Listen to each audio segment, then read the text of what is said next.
If you believe that, then how did the Holy Spirit make errors? If the Holy Spirit was guiding the Okay. accounts, then they would perfectly match. Does God make errors? Because you Okay. believe the Holy Spirit is God, right? Okay. I'll explain it again. Okay. The words of Christ, the words of life, is contained. I was mentioning to you, you guys believe that Jesus' mother was Mary and she was a virgin at birth, right? Yes.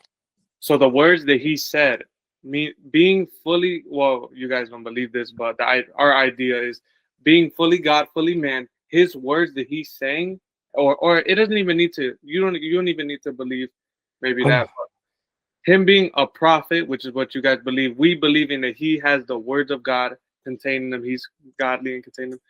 His words that he are saying are light in the spiritual realm in this darkness that we're all around. Okay. So with that idea, it's like the way I see it, that I would see it is like you mentioned some of these grammatical errors, but all I see is imperfect human beings compiling the word of God together, and that does not like take away. Jose, is the scripture fallible or infallible? I would say like wait, I gotta see. What? So is it fallible or infallible, Jose? Let me see. Do you know what those words mean? Are you Googling it? Yeah. Yes. You could. Okay, is the scripture bound to error or is it inerrant, without error? It can't err. It can have grammatical errors, I believe so, or it can also. Okay, if the scripture can have error, then how do you distinguish between what Jesus really said and what he didn't say? With the consistencies that follow through all of the people that came with different That's stories. begging the question. So those consistencies are also scripture that is errant. It's bound to And error, they're inconsistent. They're not consistent. That's the point. You saw there's an inconsistency here. So which one would be the perfect preserved word of God? So, Uthman, just an update. So they're claiming on their live that the link isn't working. So can we confirm the link is working? That link. I used that link to join. Yeah, they're saying the link isn't working. Yeah. Jose, how did you get on here? Did you click a link? I clicked the link on the live. Done. Okay. Logic was showing some page, and he said he was laughing and saying, "Look, it doesn't work." So we just want to make sure that the link works. Jose, you're not a Muslim. You're an evangelical Christian. Your video's there. You even debated me in Chicago and all that. How did you get on here? Did you click a link that was pinned in the comments? I didn't click the pinned link. I clicked one of the links. Is the room full? Is the room full? Maybe there's too many people. We got 15 people waiting. We had 20 earlier, so I don't think it's full. Okay, room isn't full. Link is working, so I don't know. And everybody that's come up so far has come in through the link that's in the comment. So all I gotta say is, from my time on YouTube, whenever Christians have to join a stream, for some reason the link doesn't work. The microphone doesn't work. The internet is laggy. We know these tricks. Like, we're not new to them. Okay. And one thing, Jose, this is a red line Bible, meaning the words that are supposed to be the words of Jesus are red, marked in red. Okay. Now notice through this,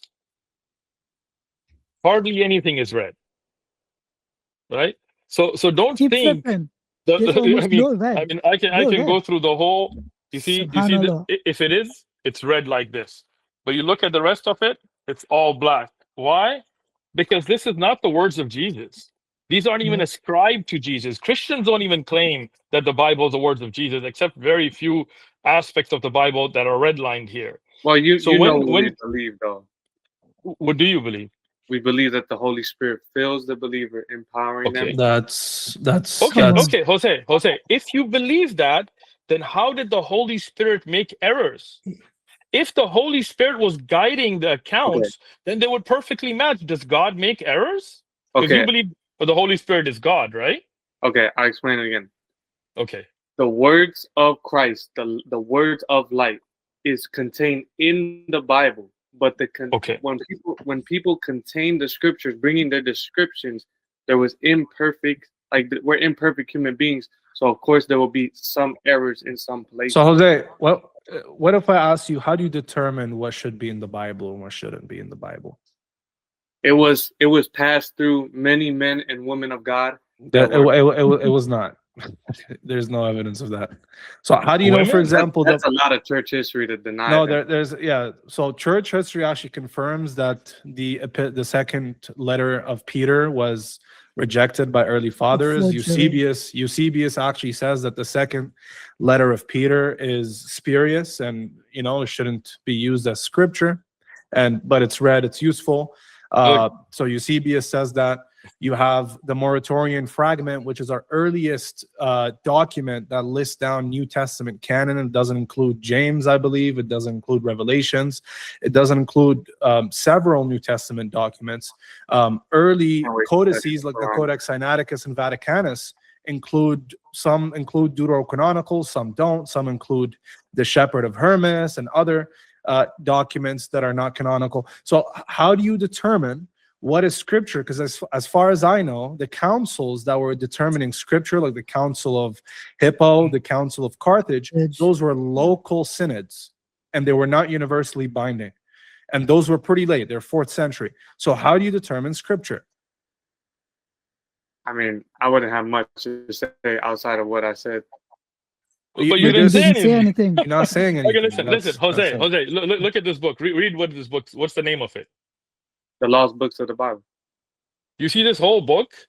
These are all books that at different times in different canons were a part of the Bible and are not in the Bible today. Yeah, because that was brought. A lot of it was brought through intercession to determine what is God breath or what. Jose, you're literally just saying things right now. Sorry to say. Okay, let me ask you one last question. I'm gonna let you go. I appreciate your time. Again, I want you to really, like I told you in Chicago, pray, ask the one God to guide you. But I have one question. As a Muslim, I believe Jesus is a servant of God. Do you agree or not? Servant of God. Yeah, he's not God. He's not the Son of God. He is a servant of God. I believe he was God in bodily form. Okay, that's not the question I asked, Jose. Jose, mi hermano, mi amigo, listen. I said, here's my question again, all right? My question is, I as a Muslim believe that Jesus was a servant of the God of Abraham, the God of Moses, the God of Muhammad, the God of Jesus. Peace and blessings be upon all the prophets. But the one God above, Jesus was a servant of that God. Do you agree or not? That's a very simple question. Yes. There you go. Keep thinking about that. All right. Jose, appreciate your time. Please keep contemplating, and we'll catch up with you next time. God bless you. Take care.